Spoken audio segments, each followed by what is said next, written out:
everyone, I'm Nandana and welcome to Nandu Study Hub. So today we'll be doing a follow-up of quadratic equations that we did in the previous lesson.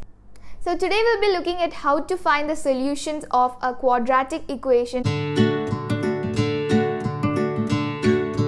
First of all, we use factorization, and in factorization we are going to use the sum and product method. So let's start solving the exercise 4.2 on page 76 to get a better understanding. So let's start solving the exercise questions, exercise 4.2. So my first question is, find the roots of the following quadratic equations by factorization. So the first question is x square minus 3x minus 10 equals 0. Okay, so before we move on to the solving part, let me just explain how we're going to do this.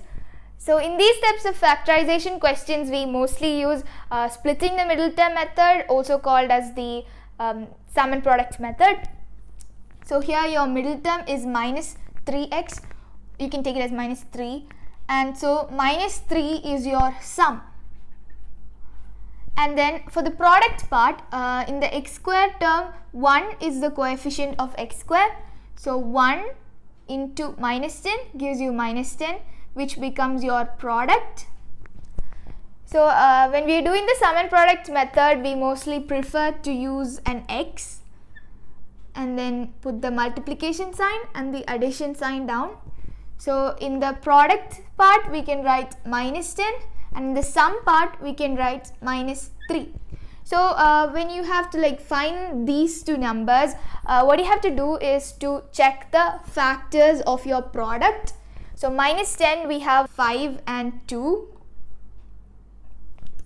So I can write 5 and 2, but it's not over yet because I'm having a minus 10 over here, which means one of the numbers have to be negative. So if I write minus 5 and 2, then that becomes right, because when I add them both, I get minus 3, and when I multiply, I get minus 10. So now let's move on to the solving part.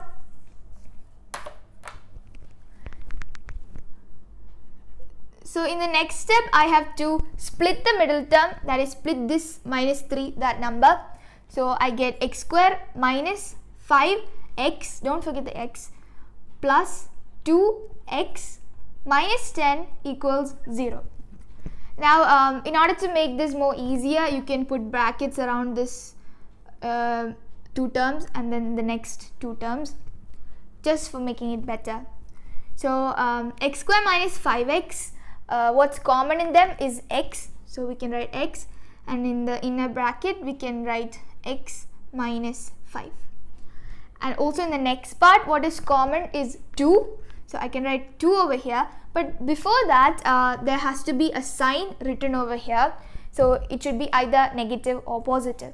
So in case you have any doubts what sign to put, whether negative or positive sign, then you have to check with these two numbers, minus 10 and minus 5. So when we multiply two negative numbers, we get a positive number, so you can put a plus sign over here. Now in case this is a positive number, that means when you multiply a negative and a positive number, you get a negative number, so you can put a minus sign over here, so like that. So here we had a negative sign, and so this becomes positive. And the next part is inside the bracket, we have to divide this, so you get x minus 5 equals 0. So x minus 5 is same on both the sides. So by that you can understand that what you did till here, till this step, is correct. So the next step, we are just writing the factors, how we are going to solve it. So it will be x minus 5, and the next part would be this number and this number together, so it will be x plus 2 equals to 0. So now I have to equate them to 0, so it will be x minus 5 equals 0 and x plus 2 equals 0, writing it separately. So you get your first x as 5 and the second one will be minus 2. So you can write, therefore the factors are 5 and minus 2. So let's start doing the second question now. Root 2x square plus 7x plus 5 root 2 equals 0. Okay. So this question might seem a little tricky, but it's actually quite simple to do it. Now here also we are using the sum and product method. So I can draw an x and then write into and plus. So my sum is 7 because that's the middle term, and my product will be 5 root 2 into root 2. So 5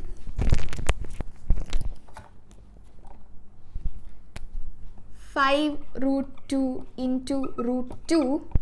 Now you might have a little confusion over here. So actually 5 root 2 means 5 into root 2, and when you bring this down it will be into root 2 again.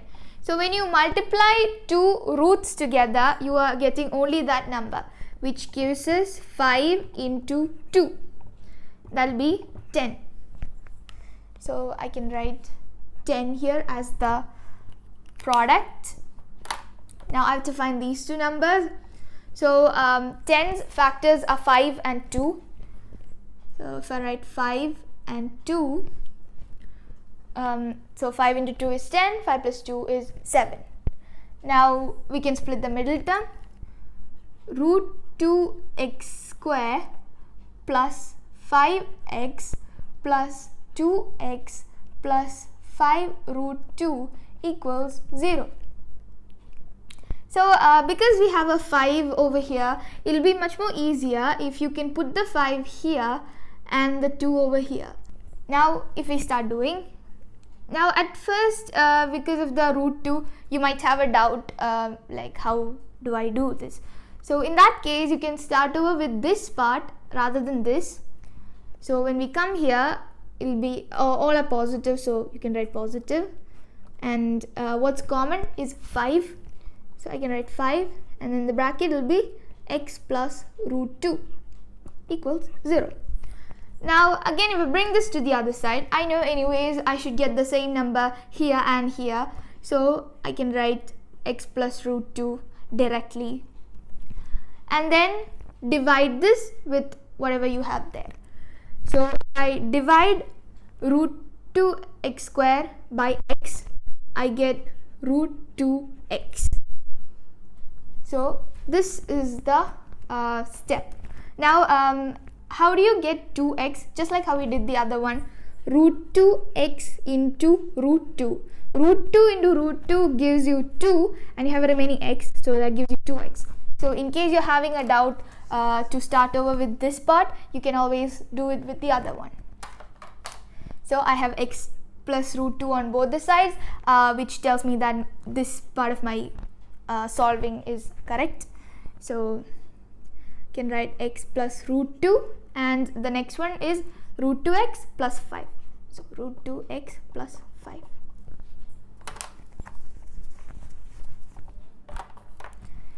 So equals 0. Now I can equate them separately. So x plus root 2 equals 0, and root 2x plus 5 equals 0. So x will be equal to minus root 2, and in this case root 2x equals minus 5. So x will be equal to minus 5 by root 2. So that will be your answer. Now you might have a confusion, like when the root 2 comes down, is it wrong? And when there's a negative for the root 2, is it wrong? It's not wrong. This is how your answer would be. So we'll do word problem questions also. So the first question, the altitude of a right triangle is 7 centimeters less than its base. If the hypotenuse is 13 centimeters, find the other two sides. Okay. So for these types of questions, it's always good if you can draw a small diagram and then look at the question again. So here we have a right angle triangle, and they have given that the hypotenuse is 13 centimeters. So I can write 13 centimeters. And they've also told that the altitude is 7 centimeters less than that of the base.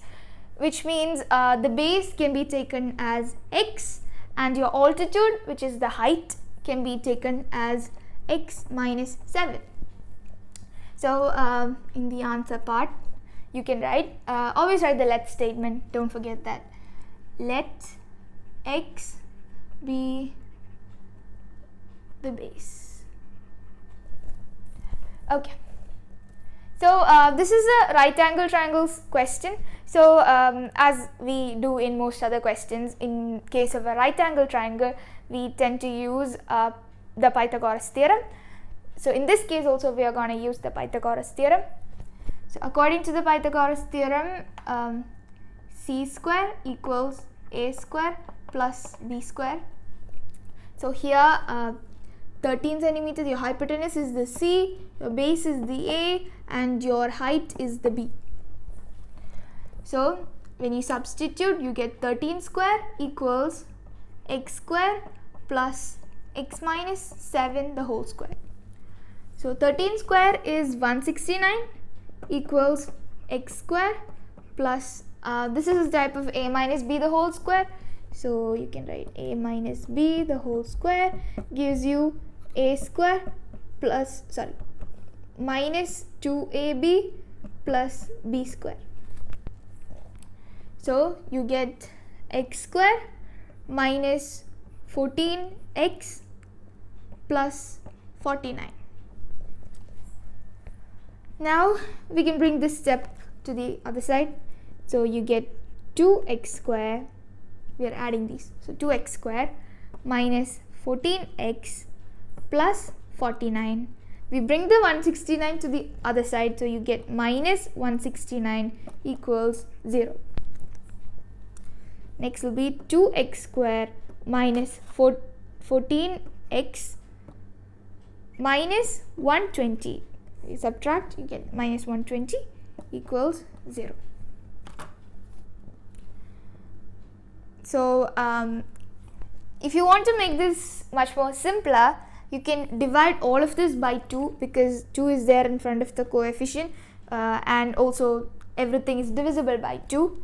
So if we divide the whole thing by 2, we get x square minus 7x minus 60 equals 0. So I can rub a little bit of the top part.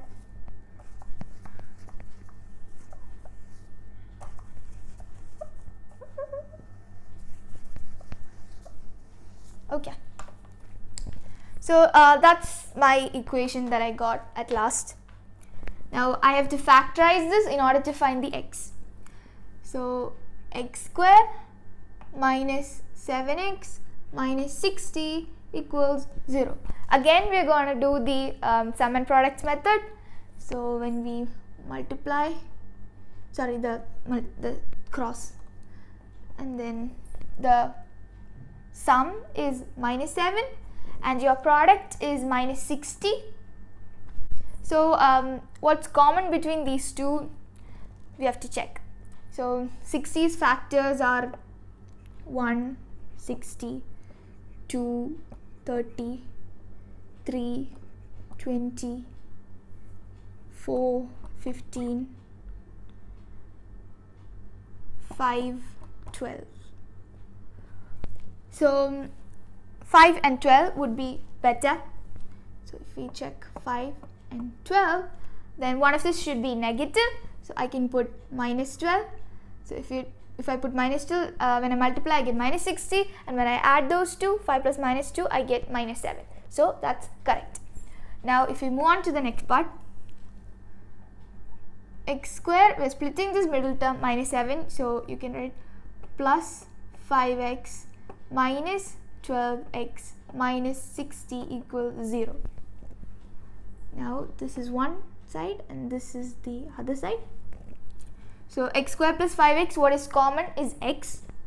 You can write x and x plus 5. And the next part, minus 12x minus 60, what is common is 12. So I can write 12, and as I said before, you check the signs of these two to determine what sign comes here. So we got a minus and a plus, which means when they multiply we get a negative number. Now, so you get minus 12. Now what else is remaining is x, and minus minus gives you plus 5. So these two are the same, which means these steps are right. And when we move on to the next step, x plus 5, and you get x minus 12 equals 0.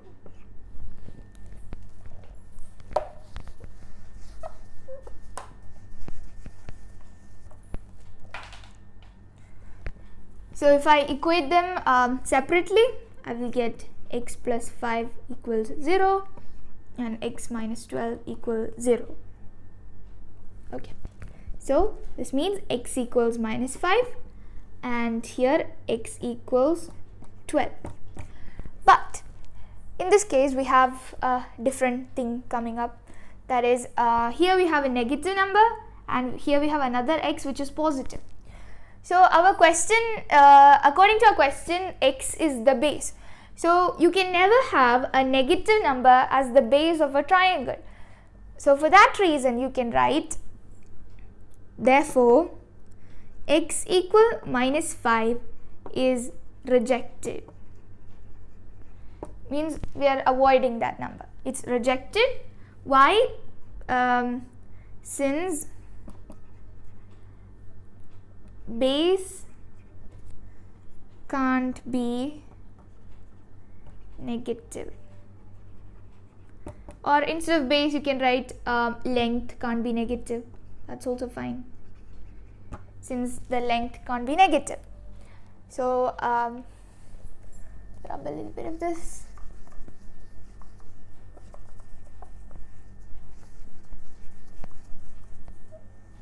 Okay, so my final answer, therefore x is equal to, you take the other number which is positive, x is equal to 12 centimeters.